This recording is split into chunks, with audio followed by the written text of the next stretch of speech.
명도하겠습니다. 함께 하실 말씀은 신약성경 요한복음 14장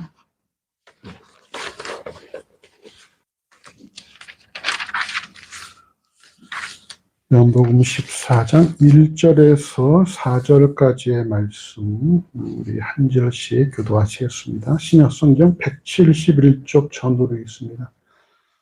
요한복음 14장 1절에서 4절까지 말씀 한 절씩 교도하시고 마지막 절은 합독합니다. 제가 1절을 봉독하겠습니다. 너희는 마음에 근심하지 말라. 하나님을 믿으니 또 나를 믿으라. 내 아버지 집에 거할 곳이 많도다. 그렇지 않으면 너희에게 일렀으리라. 내가 너희를 위하여 처소를 예비하러 가노니 가서 너희를 위하여 처소를 예비하면 내가 다시 와서 너희를 내게로 영접하여 나 있는 곳에 너희도 있게 하리라. 내가 가는 곳에 그 길을 너희가 알리라. 아멘.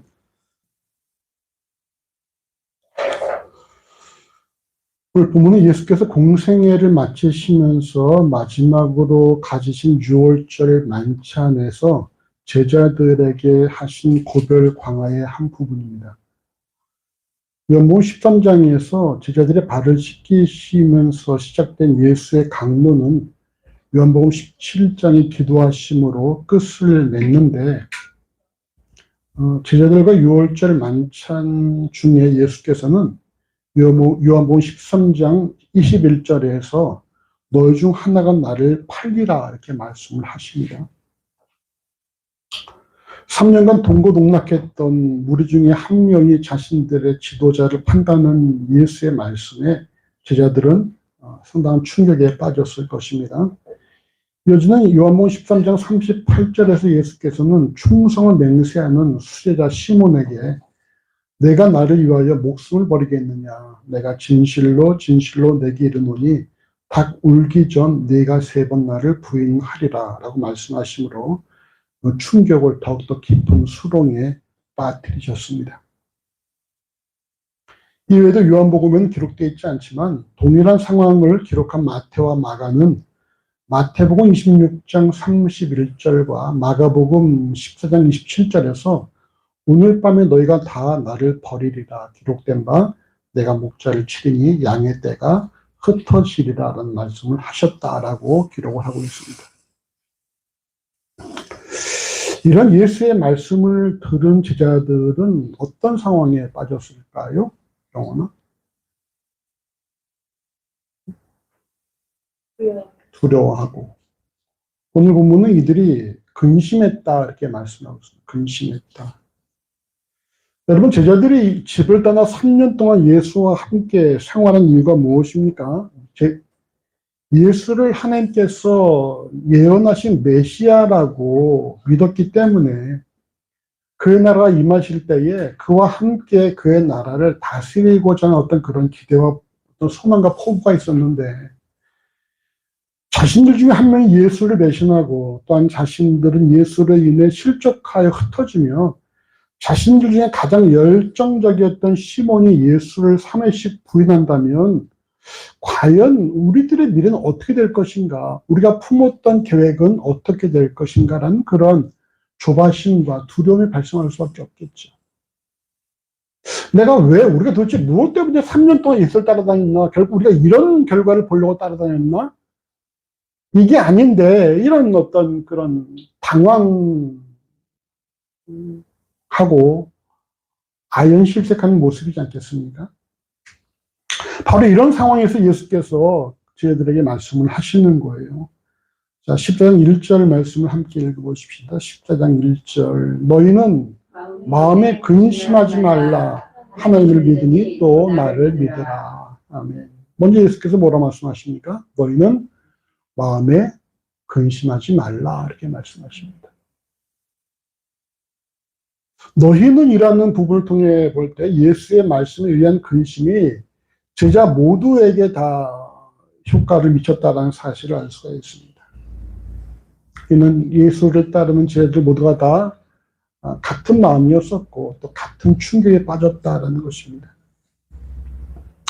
그러나 그 같은 기대가 한순간에 무너져 내리자마자 그들의 심령엔 뭐가 찾아왔어요? 근심이 찾아온 거예요. 근심이. 여러분 재미있지 않습니까? 예수로 인해 세워졌던 기대와 소망이 예수의 말씀에 의해서 근심으로 바뀐다는 거예요. 예수를 주라 고백하는 그리스도인의 삶에도 이처럼 예수를 통해 세워졌던 기대가 예수의 말씀 또는 환경에 의해서 무너져 내리고 근심만 남을 수 있습니다. 분명 이것이 들을 줄로 알고 기도 열심히 하고 확신이 있었는데 갑자기 그게 아니다라는 그런 말씀을 받을 수가 있다는 거예요. 그게 아니다라는 깨달음을 들을 수가 있다는 것이죠. 그러면 내가 그동안 붙잡았던 이것은 무엇인가라는 그런 당황함과 근심이 발생하지 않겠습니까? 근데 이런 상황에 처할 때 예수께서 말씀하신 해결책이 무엇입니까? 오늘 본문은 요한복음 14장 1절에서 따라합시다. 하나님을 믿으니 또 나를 믿으라. 믿으니 또 나를 믿으라. 예수께서는 근심하지 말라 하시면서 말씀하십니다. 하나님을 믿으니 또 나를 믿으라. 예수로 인한 기대가 예수로 인해 무너져 내리고 근심이 찾아올 때 이 해결책은 하나님을 믿고 또한 예수를 믿는 것이다라는 것입니다. 이는 결국 근심의 원인이 무엇이냐? 우리 다 알고 있죠? 근심의 원인이 무엇입니까? 믿음의 부족이죠. 믿음 없음입니다. 마태복음 8장과 마가복음 4장, 누가복음 8장에서 배에 탄 제자들이 광풍으로 인해 두려워할 때 예수께서 어찌하여 두려워하느냐 아무튼 뭐라 하셨어요? 너희 믿음이 어디 있느냐? 너희가 어찌 믿음이 없느냐? 말씀하신 것처럼 결국 믿음과 두려움 혹은 믿음과 염려, 근심은 뭡니까? 반비례한다라는 거예요. 믿음이 성장할수록 염려, 근심, 두려움도 사라지고 반면에 염려와 근심과 두려움이 커진다는 것은 뭡니까? 믿음이 없다라는 것이죠. 믿음과 여러분 염려, 근심은 반비례한다는 것입니다. 함께 양립할 수가 없어요. 난 믿음은 있는데 무서워. 이건 뭐예요? 믿음 없다라는 얘기예요. 믿음이 있으면 근심하고 염려하고 두려워하지 않는다는 것입니다. 예수로 인한 기대가 예수의 말씀으로 인해 근심으로 바뀌었다는 사실은 예수로 인한 기대 역시 뭐예요? 믿음을 바탕으로 세워지지 않았다는 사실을 알 수가 있어요. 그냥 자기의 확신이 세워진 열심인 거예요. 그냥 자기 확신과 자기 열심으로 세우는 어떤 그런 자기 믿음인 것입니다. 그것이 말씀에서 무너져 버릴 때에 우리의 심령은 근심하고 두려워하고 불안해할 수밖에 없다는 것이죠. 믿음이 있는 사람은 자기의 소망이 사라져도 뭐예요? 결코 두려워하지 않는다라는 것입니다.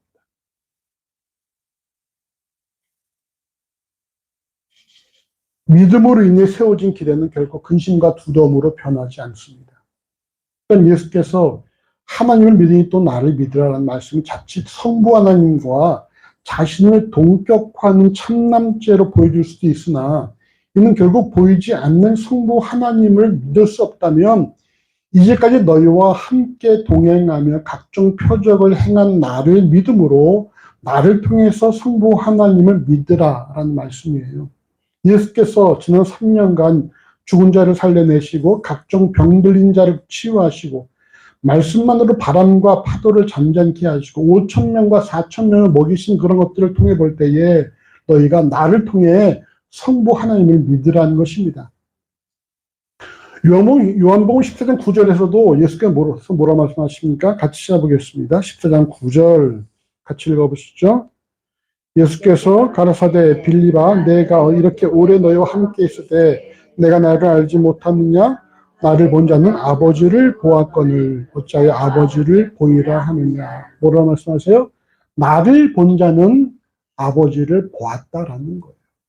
나를 본 자는 아버지를 보았거늘 나를 믿는 자는 아버지를 믿는 자라는 것입니다. 하나님을 믿으니 또 나를 믿으라. 같은 그런 내용이라는 거예요. 근데 결국 예수를 주라 고백하고 하나님을 아버지라고 부르는 그리스도인은 그 예수를 주라 고백하고 하나님을 아버지라고 부른다라는 사실이 뭐예요? 그 사람이 뭐가 있다? 뭐가 있는 사람이에요? 믿음이 있는 사람이라는 것이죠. 그리고 그런 믿음을 소유한 사람은 당연히 근심과 염려를 제거할 수 있는 존재라는 것이고. 그러니까 우리가 내가 예수를 주라 고백하고 하나님을 아버지라 고백하고 있는 그 자신을 점검을 해봐야 돼요. 과연 내가 이런 믿음을 갖고 있는 내가 하나님을 아버지라 고백하고 있는 내가 진실로 염려와 근심이 없는가? 자, 성경은 뭐라 말씀합니까? 너희 하늘에 계신 너희 아버지께서 너희의 모두 세우고 계시다? 머리카락도 세우고 계시다. 너희 그토록 관심이 많으신 분이 너희 하나님 아버지다라고 말씀합니다. 우리보다 우리를 더 잘 아시는 하나님 우리 아버지라는 것입니다. 그럼 우리가 두려워할 것이 있겠냐는 거예요.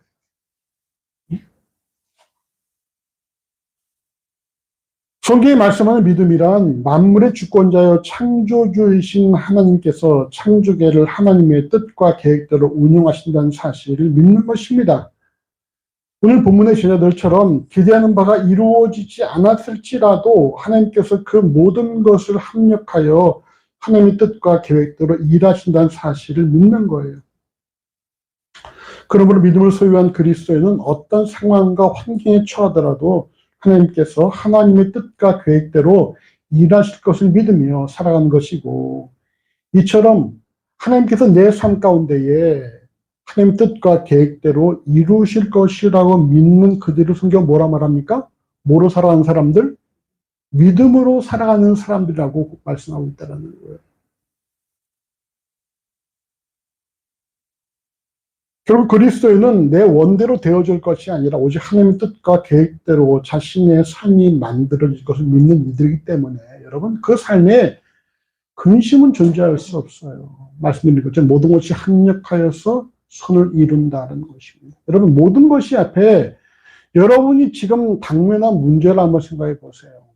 저는 뭐가 될까요? 제가 갖고 있는 이 병이 내가 갖고 있는 이 병이 합력하여서 내게 선을 이루신다는 사실입니다. 여러분들이 지금 어려운 것이 뭐가 있을까? 경호님 어려운 일이 뭐야? 너의 삶에 지금 난제가 뭐야?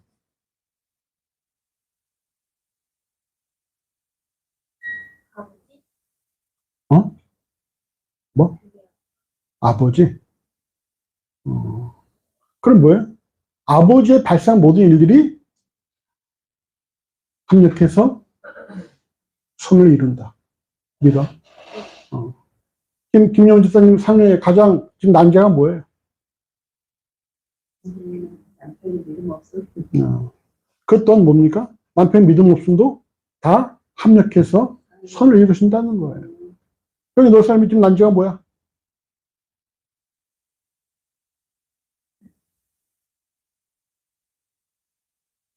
생각해보고.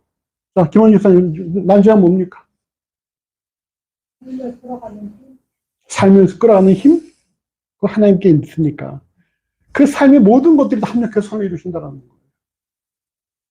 거예요. 믿으십니까? 동영이도 이제 미국 유학 가서 그 삶의 모든 걸 다 합력해서 선을 이루실 거라는 거예요. 우리 이상호 형제님, 지금 가장 큰 난제가 뭡니까? 해결해야 될 문제가 뭐예요?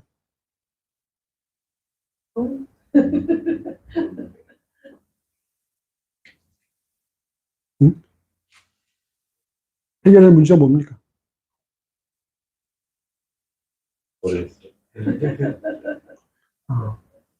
정말 삶의 모든 것이 합력해서 선을 이루실 거라는 거예요. 그러니 넌 난제가 뭐야? 저는 유치원에 뭐? 필요한 능숙함?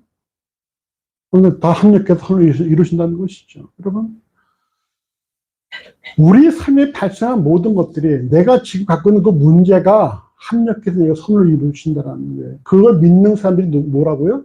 믿음으로 살아가는 그리스도인이고, 그런 믿음이 있기 때문에 결코 뭐하지 않는다? 근심하고 염려하고 두려워하지 않는다는 것입니다. 여러분, 믿음을 소유한 사람은 결단코 근심하고 두려워하지 않는다는 사실을 명심하십시오. 근심하는 사람은 아직도 자신의 삶이 자기라고 생각하는 사람이에요. 아직도 내 삶의 주인이 나라고 생각하기 때문에 근심하는 거예요. 하지만 하나님께 맡기고 믿음으로 살아가는 사람들은 근심하지 않는다는 것입니다. 왜? 내 주인이 누구니까? 하나님이시니까. 하나님께서 내 삶에 가장 좋은 것으로 이루실 것이라 믿기 때문에 근심하지 않는다는 것입니다. 그 다음 말씀 보시죠. 14장 2절과 3절 같이 읽어보십시다.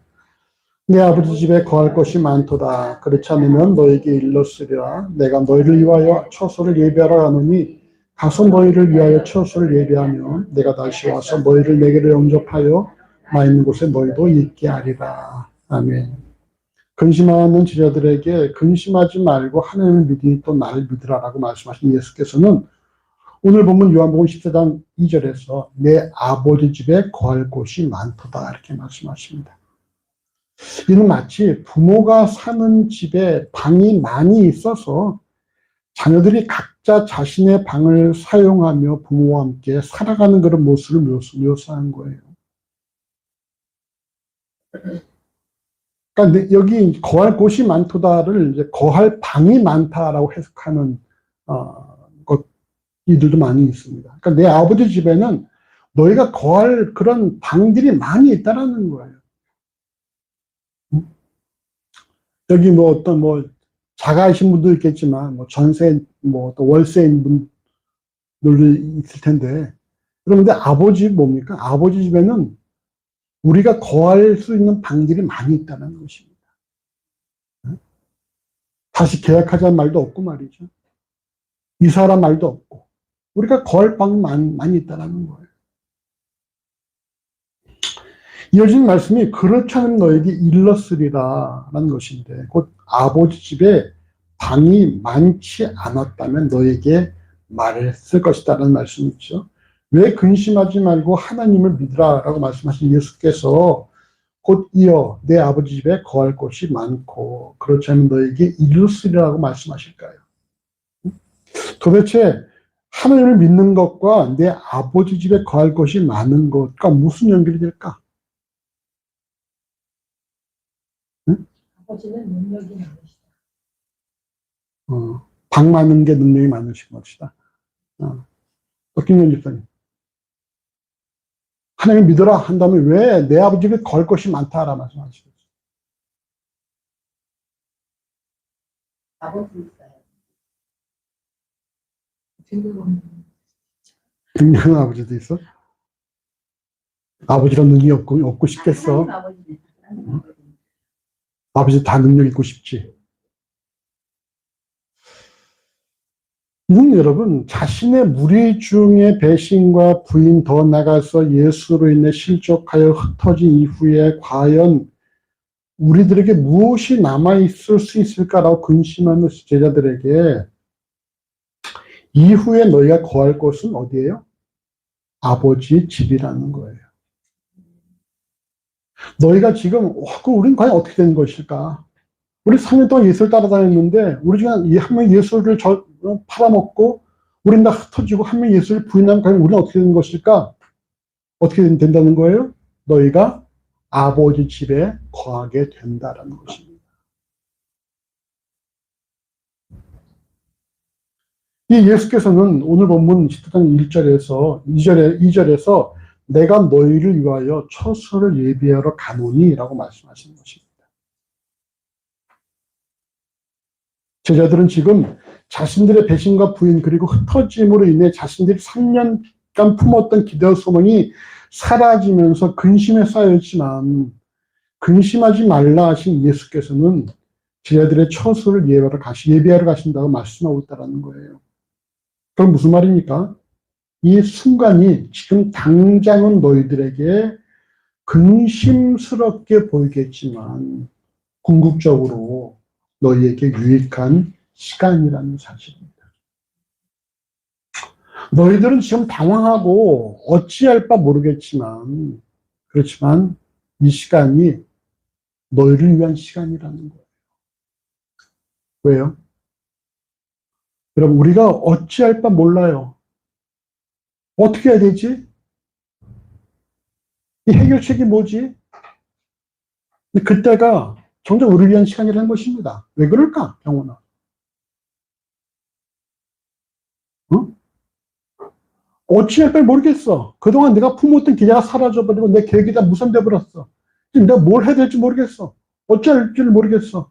근데 그때가 성경 뭐라고 말씀하고 있어요? 그게 너희를 위한 시간이다라고 말씀하고 있다는 거야. 왜 이게 우리를 위한 시간이야? 나는 당황스럽고 나는 근심하고 막 어떻게 해야 될지 모르겠는데 왜 이게 나를 위한 시간이야?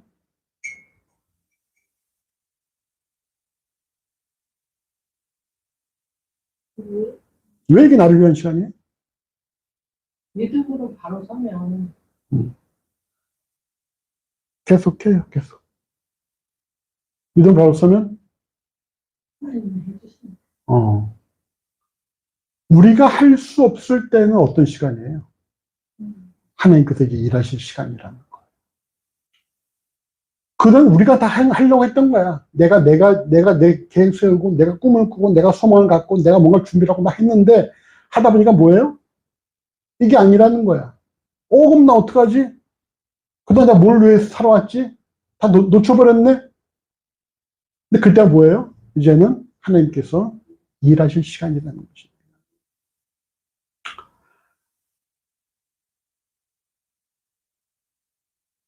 우리가 당황스러워할 때가 여러분, 그래서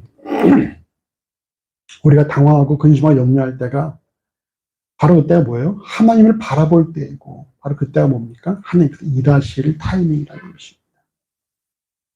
우리가 잘 알고 있는 여러분, 그 엘리사 얘기도 있잖아요. 엘리사. 도단성에 빠져있는 엘리사. 어떻게 했어요? 종이, 어찌 될꼬, 우리가 아람 군대에 잡혀 있습니다. 할 수 있는 것이 아무것도 없을 때. 그때 눈을 들어보니까 뭐가 보이는 거예요? 불말과 불무병거가 보이는 거죠. 뭘 할 수 있었다면 했겠죠. 할 수 있는 것이 아무것도 없을 그때에 눈을 들어보니까 불말과 불무병거가 보인다는 것이죠. 결국 인간이 환경으로 인해 기대할 수 있는 그런 좋고 나쁨의 감정이, 호불호의 감정이 중요하지 않다라는 거예요. 야, 지금 너무 좋아. 그 좋은 게 계속 갑니까? 아니라는 거예요. 와, 너무 좋아. 바로 그 다음날 힘들어서 눈물 쏟을 수가 있는 것이고, 야, 이거 너무 힘들어. 그 다음날 바로 웃을 수 있다는 거예요. 그래서 그래, 일비하지 말아야 한다는 것이고, 성경은 뭐라 말씀하고 있어요? 고난과 십자가의 구속을 통과해야지 뭐가 있다? 부활이 있다라 말씀하고 있다는 거예요. 그러니까 우리의 감정, 야, 너무 좋아. 너무 힘들어. 이건 중요하지 않습니다. 우리 이러한 사실을 통해서 로마서 8장 24절에 보이는 소망이 아니니 보는 것을 누가 바라리요. 고린도서 4장 18절에 우리의 돌아보는 것은 보이는 것이 아니요 보이지 않는 것이니 보이는 것은 잠깐이요 보이지 않는 것은 영원함이라는 말씀처럼 우리 눈에 보이는 것이 전부가 아니라는 사실을 발견할 수가 있습니다. 오늘 본문에 등장하는 제자들은 소망을 붙잡고 있었어요. 그도 그럴 것이 불과 3일 전인 앞선 요한복음 11장 21절 이하에서는 예수께서 예루살렘으로 들어오실 때에 명절에 온 큰 무리가 종류나무 가지를 흔들며 호산나 찬송하리로다 주의 이름으로 오시던 이 곧 이스라엘의 왕이시여라고 외쳤기 때문입니다. 불과 3일 전에 그런 어떤 온 큰 무리들의 환대를 받으며 들어왔는데 지금 뭐예요? 3일 만에 예수께서 말씀하시는 거예요. 너 중에 한 명이 나를 팔 것이고 시몬은 나를 부인할 것이고 너는 다 흩어질 것이다. 이런 말씀을 들 때 이들은 손에 잡고 있었던 어떤 그것이 쑥 빠져나가는 것을 느낄 수밖에 없는 것이죠. 근데 그 모든 소망이 사라지고 근심이 가득한 지금 예수께서는 내 아버지 집에 거할 곳이 많으며 내가 너희를 위하여 처소를 예비하러 가신다라고 참 소망의 말씀을 주시고 있다는 것입니다.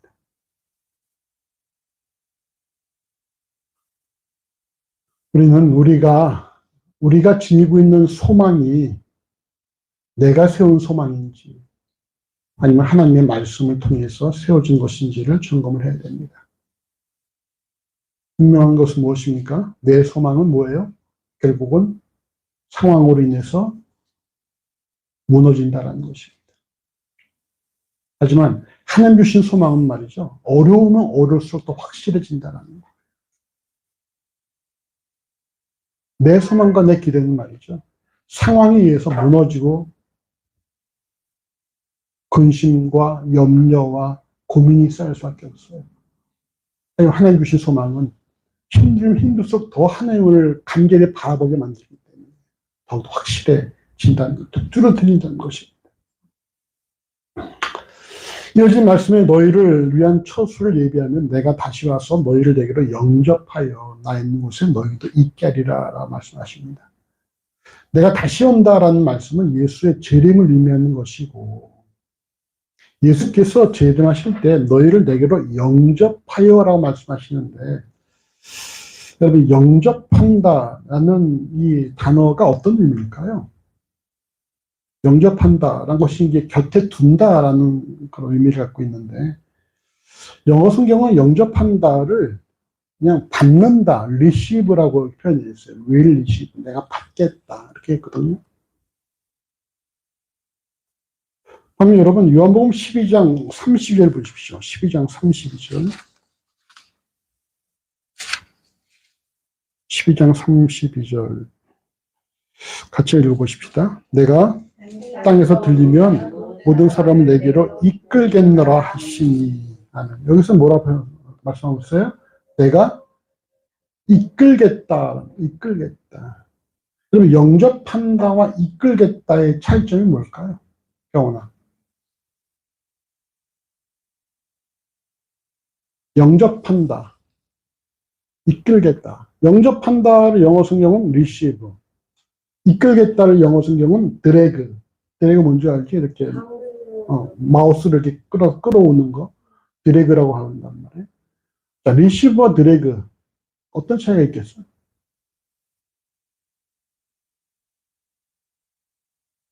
응? 어떤 차이가 있어? 여기. 끌겠다는 응. 강제성. 응. 용접하겠다는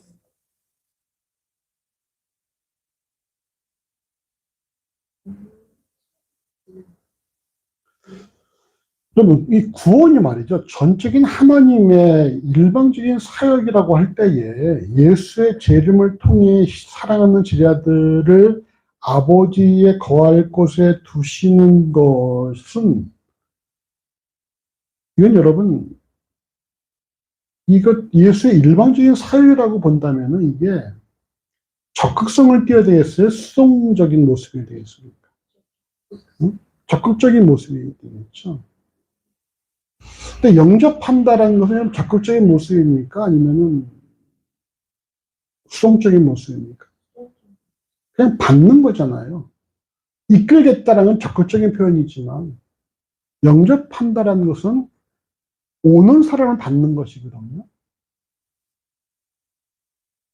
근데 왜 성경은 이렇게 이 영접한다라고 기록을 했을까? 그러니까 우리가 볼 때는 12장 30절 이끌겠다, 드래그가 훨씬 더 구원에 적합한 단어인 것처럼 보여지는데 그냥 예수께서 끌어 놓으시는 거죠. 그냥 이렇게 예수의 어떤 그런 강권적인 역사로 말미암아. 근데 왜 여기서 내가 아버지 집에 내가 가서 내가 너희를 영접하겠다 이렇게 말씀하시는 걸까요? 왜 영접한다는 단어를 사용했을까요? 김원희 주사님. 자유의지. 그래서 어떻게 하라는 거예요?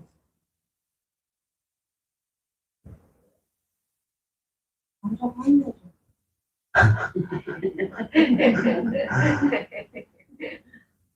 당당해야 하죠. 김원희 주사님, 이 왜 영접한다는 말을 썼을까?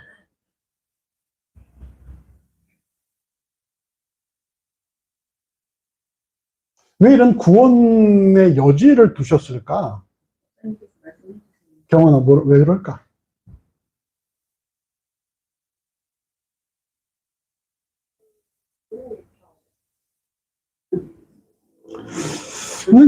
결국 말이죠. 마태복음 22장 14절에 청함을 받은 자는 많되 택함을 입은 자는 적다라는 말씀처럼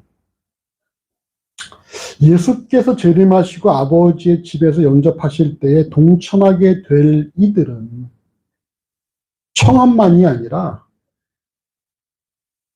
자신의 의지를 통해 말씀하신 자유의지를 통해서 택함에도 연결돼야 한다라는 거예요. 그러니까 구원이 전적인 하나님의 사역인데 그렇다고 해서 원치도 않은 사람을 막 끌어놓는 것은 아니고 우리가 알고 있는 의복 비유 있잖아요. 의복 비유. 다 갖다 놨는데 의복을 입지 않은 사람한테 너 왜 의복을 입지 않았냐 말씀하신 것처럼 모든 사람이 구원의 문이 열려있지만 모든 사람이 구원받을 대상은 아니다라는 것입니다. 모든 사람이 구원받지 못한다라는 거예요. 그럼 우리가 도대체 그런 택함과 그런 청함, 그건 어떤 자가 택한 자에게 있느냐? 성경의 말씀 뭡니까? 누가 택한 자예요?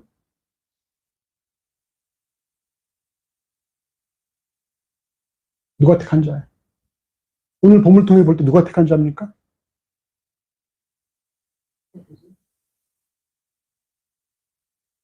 누가 택한 자예요? 믿는 자죠, 믿는 자. 하나님이 세상을 이처럼 사랑하사 독생자를 주셨으니 이는 저를 믿는 자마다 멸망치 않고 구원에 이르게 하십니다. 청함을 받은 자는 많지만 택함 입은 자는 적다. 누가 택함을 받은 자예요? 믿는 자가 택함을 받은 자라는 것입니다. 믿는 자. 오늘 본문을 통해 볼 때에 하나님을 믿고 또한 예수를 믿음으로 삶에서 주어지는 다양한 상황과 환경으로 인해 근심하지 않는 자들, 온전한 믿음을 가지고 있는 자들, 바로 그들이 예수께서 영접하실 자들이라는 것입니다. 그리고 근심하지 않는 믿음을 가진 자들은 하나님 믿는 자들이요. 하나님 믿는 자들은 청함만이 아니라 택함도 받았다라고 인정할 수 있다는 거예요. 그러니까 우리가 참 우리의 믿음을 다시 점검해 봐야 돼요. 과연 내 믿음은 어떤 믿음인가? 우리 믿음이 있다고 말하고 있지만 과연 내 믿음이 진실로 근심하지 않고 염려하지 않고 두려워하지 않는 그런 믿음인가? 아니면 조금만 상황이 바뀌어도 염려하고 근심하고 두려워하는 믿음인가를 점검해 봐야 돼요. 내 믿음이 진실로 세상을 이길 수 있는 믿음인가? 아니면 세상의 작은 문제 속에서 그냥 어찌할 바를 몰라야 하는 그런 난파선 같은 믿음인가를 점검해 봐야 한다.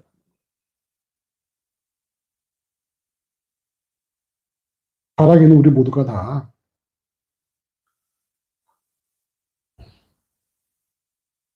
택함까지 연결된 믿음이 되어지길 바랍니다. 근심 없는 믿음이 되길 바라요.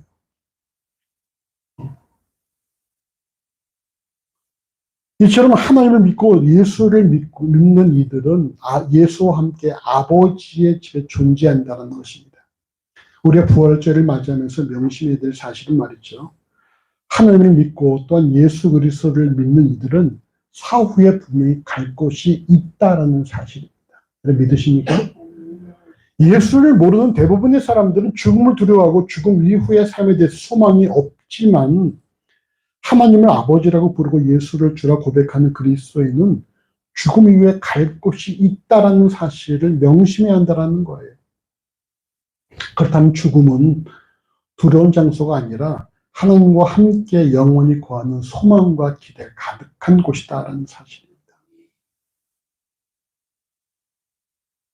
여러분, 제가 처음에 목회할 때는 말이죠. 개척할 때에 제가 받았던 그런 부분들이 60대가 되면은 어느 만큼 이렇게 정상이 될 것이다라는 말씀을 그런 말씀 제가 받았기 때문에 40대에 목회를 하면서 빨리 20년이 지나갔으면 좋겠다는 마음을 가졌어요. 남들은 나이 먹는 게 힘들어가지고 난 빨리 60이 되고 싶었었고 지금 60이 돼서 이게 보니까 아무튼 우리가 지금은 우리 것을 나눠줄 수 있는 그런 입장이 되었으니까 우리 이번에 또 이렇게 20주년을 맞이해서 사방에 이제 오도록 초청을 하니까 뭐 올 사람도 있겠지만 못 온 사람들은 다들 회복에 대한 좋은 기억들을 또 글로 써보내고 참 감사했어요. 근데 또 하나 지금 소망이 뭐냐면은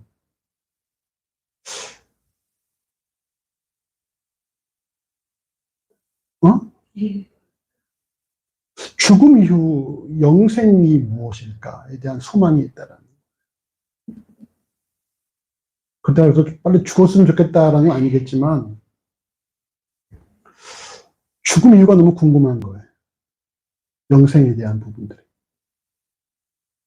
그래서 부르실 때 되면은 그게 두렵진 않겠다. 진짜 누구처럼 예수님 만나러 가는구나 이러면서 기쁘게 갈 수 있지 않을까. 그래서 어떤 면에서 병원에서 막 그냥 수술하라 그래도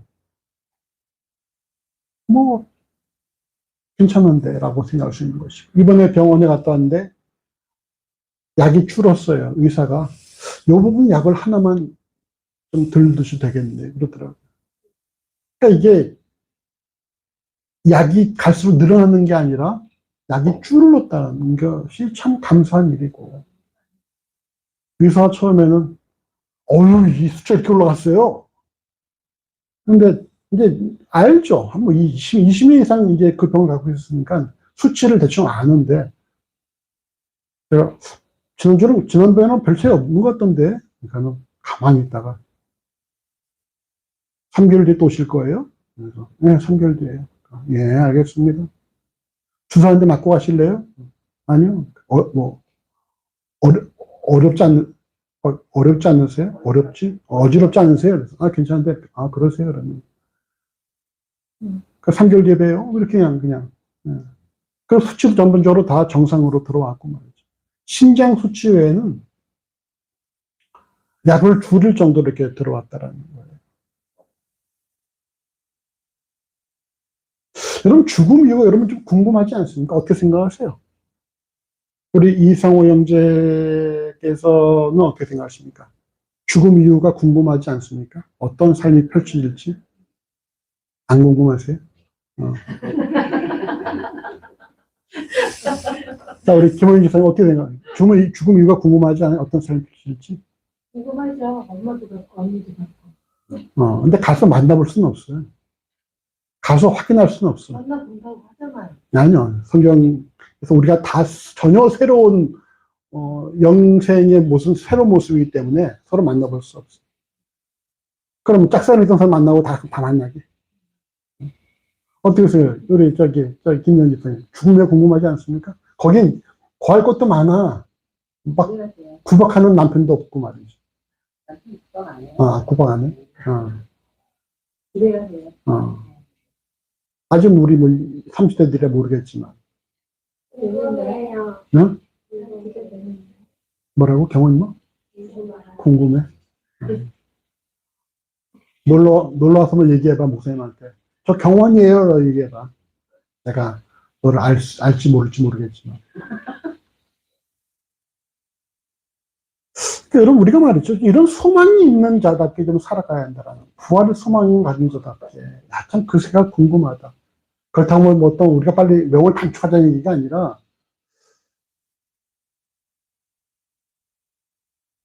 그 다음 말씀이 이제 우리에게 이렇게 말씀을 주고 있는 거예요. 자, 14장 4절 같이 읽어보십시다. 내가 가는 곳에 그 길을 너희가 알리라. 아멘.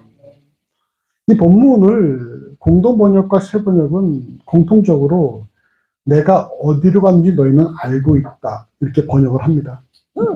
물론 이후 요한복음 14장 5절에서 주여 어디로 가시는지 우리가 알지 못하거늘 그 길을 어찌 알겠삼나이까라는 도마의 질문을 담고 있지만, 오늘 본문을 통해 볼 때에 근심하는 제자들이 아닌 하나님을 믿고 또는 예수를 믿음으로 근심하지 않는 믿음을 소유한, 더 나아가서 사후에 자신들이 하나님과 영원히 거할 것이라는 사실을 믿는 그리스도인은 뭐예요? 예수께서 가신 곳을 알고 또한 사랑하는 이들의 처소를 마련하시고 다시 오실 것도 안다라는 거예요.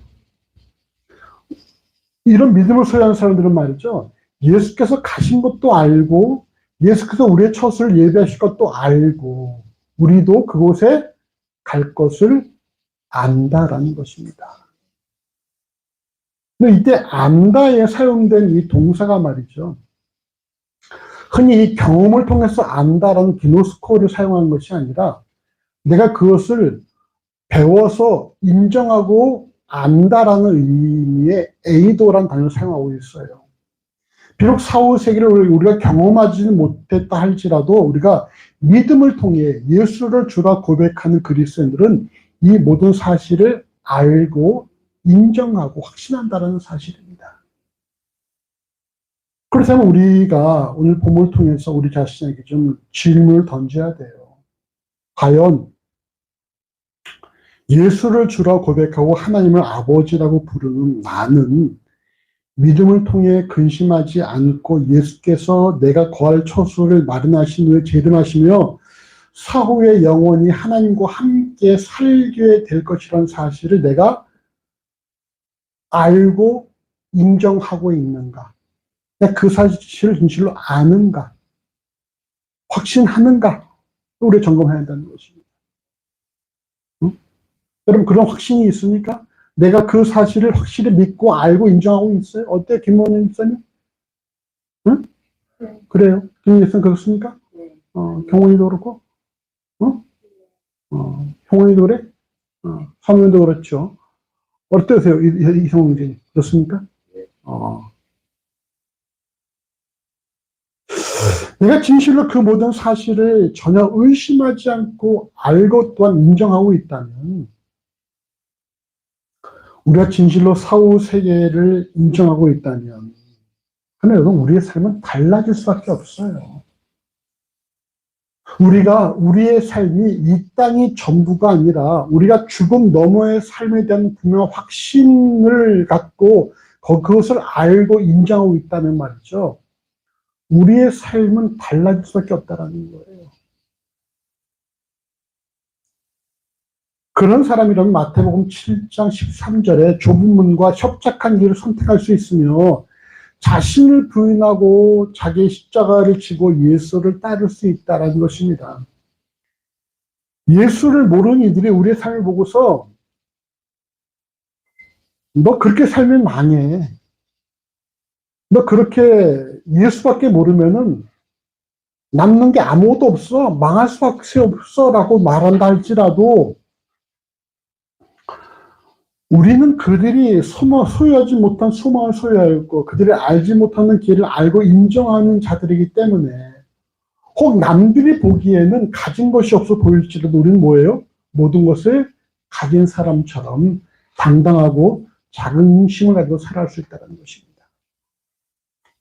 우리가 좀 남들이 보기에 좀 달라 보여야 돼요. 응? 야, 어떻게 저렇게 하고도 살 수 있을까? 야, 어떻게 저렇게 하고도 삶이 유지가 가능한가? 좀 이런 좀 말이죠. 우리가 그런 좀 의아심, 그런 호기심을 불러일으켜야 한다는 것입니다. 야, 저 사람 예수 믿는다고 하는데 나랑 똑같아, 사는 게 똑같아. 이러면 전혀 도전이 안 되는 것이고요. 여러분, 이번에 여러분 예전 그 대통령 손자가 다 그걸 얘기했잖아요. 그 젊은이가 얘기한 이유가 뭔지 아십니까? 자기는 어렸을 때부터 그 틈에 살아서 그에 다 질리고 다 그렇게 사는 줄 알았다라는 거예요. 다 그렇게 마약하고 다 그렇게 돈 가지고 사는 줄 알았다는 거죠. 그런데 교회를 가보니까 나와 전혀 다른 삶을 사는 사람이 있더라. 그래서 그 사람들이 너무나 좋아 보이고 자기가 거기서 많은 도전을 받았다. 그래서 이렇게 살면 안 되겠구나라고 생각을 해서 제가 그 모든 걸 폭락이 되었다라고 고백하고 있어요. 남들이 우리를 볼 때에 야 저렇게 살아야지, 야 저게 진짜 멋진 삶이구나, 이런 어떤 좀 고백을 들어야 한다는 거예요. 야 저 사람 나랑 사는 게 똑같아, 나처럼 그냥 어떻게 살아보려고 그냥 막 그냥 그렇게 살고 있다. 이렇게 보여주면 안 되는 것이고, 야, 저 사람 나와 뭔가 다른 삶을 살고 있는데, 근데 참 멋있다. 참 좋다. 이런 말 들어야 한다는 것입니다. 이런 게 여러분, 우리 선배들이 초대교회 때 보였던 모습이라는 거예요. 저기다 갖다 놓으면 살겠지. 저기다 갖다 놓으면 우리 애가 잘 살겠지. 이러면서 다 그 애들을 갖다 놨다는 거 아니에요?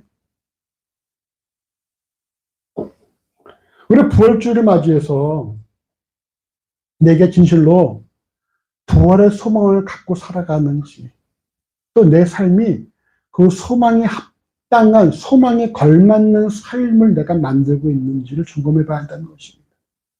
응? 그랬어, 경훈이? 우리가 진실로 부활의 소망을 가진 사람답게 살고 있느냐 물어봐야 한다는 거예요. 그럼 우리 여러분 이 땅에 그렇게 막 그냥 전전긍긍하지는 않습니다. 이 땅에 이렇게 막 이렇게 살아보려고 이렇게 동무서주하지 않는다는 거예요.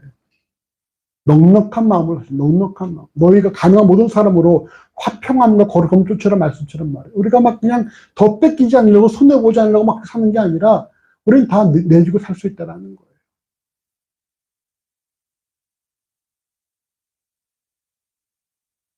우리 이렇게 상대방 서로에게 이렇게 축복합시다. 부활의 소망을 품은 자답게 살아갑시다. 부활의 소망을 품은 자답게 살아갔습니다. 말씀을 정리합니다. 여러분, 우리 본문을 통해서 기억이 될 사실은 말이죠. 믿음과 근심은 반비례한다는 것입니다. 결코 믿음과 근심, 염려, 걱정, 두려움은 함께할 수 없다는 사실을 명심하십시오. 우리가 근심하고 염려하고 두려워하고 있다는 거예요. 여러분, 믿음이 없음을 증명하는 거예요. 믿는 사람은 결코 근심하거나 염려하거나 두려워하지 않습니다. 두 번째로 믿음을 소유한 그리스도인, 이처럼 근심하지 않는 온전한 믿음을 소유한 그리스도인은 사후에 갈 곳이 있는 자들이라는 사실을 명심하십시오. 우리는 여러분 사후에 갈 곳이 있는 자들이에요. 남들처럼 사후에 갈 곳을 알지 못해서 죽음을 두려워하고 이 땅에서 어떻게 더 오래 살아보려고 막 목숨을 구걸하는 그런 사람들이 아니라 우리는 충분히 죽음 이후의 삶에 대해서 확신이 있고 거기 살기 삶에 대해서 궁금하고 소망이 있기 때문에 하나님과 함께 거할 그날을 소망하기 때문에 그럼 우리는 당당하게 살아갈 수 있는 자들은 사실을 명심하십시오. 끝으로 이 모든 사실을 아는 자답게 여러분 우리가 당당하게 살아가야 돼요. 우리가 진실 그 사실을 알고 있다면 아는 자답게 살아갑시다. 네? 남들이 우리를 보고서 야, 저 사람 뭔가 달라라는 말을 들어야 한다는 것입니다. 저 사람 저 그리스도 같다는 말을 들어야 한다는 거예요. 그렇게 내가 너무나 좋은 사람들을 많이 만나서 내 삶이 잘못된 것인 걸 알았어요 라는 그런 젊은이들이 많아져야 한다는 것입니다.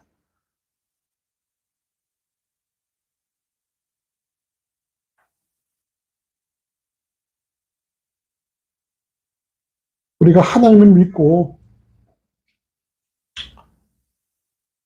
그 믿음이 제공하는 삶을 아는 그리스도로 살아가는 우리 모두가 되어주시기를 간절히 주의 이름으로 소원합니다.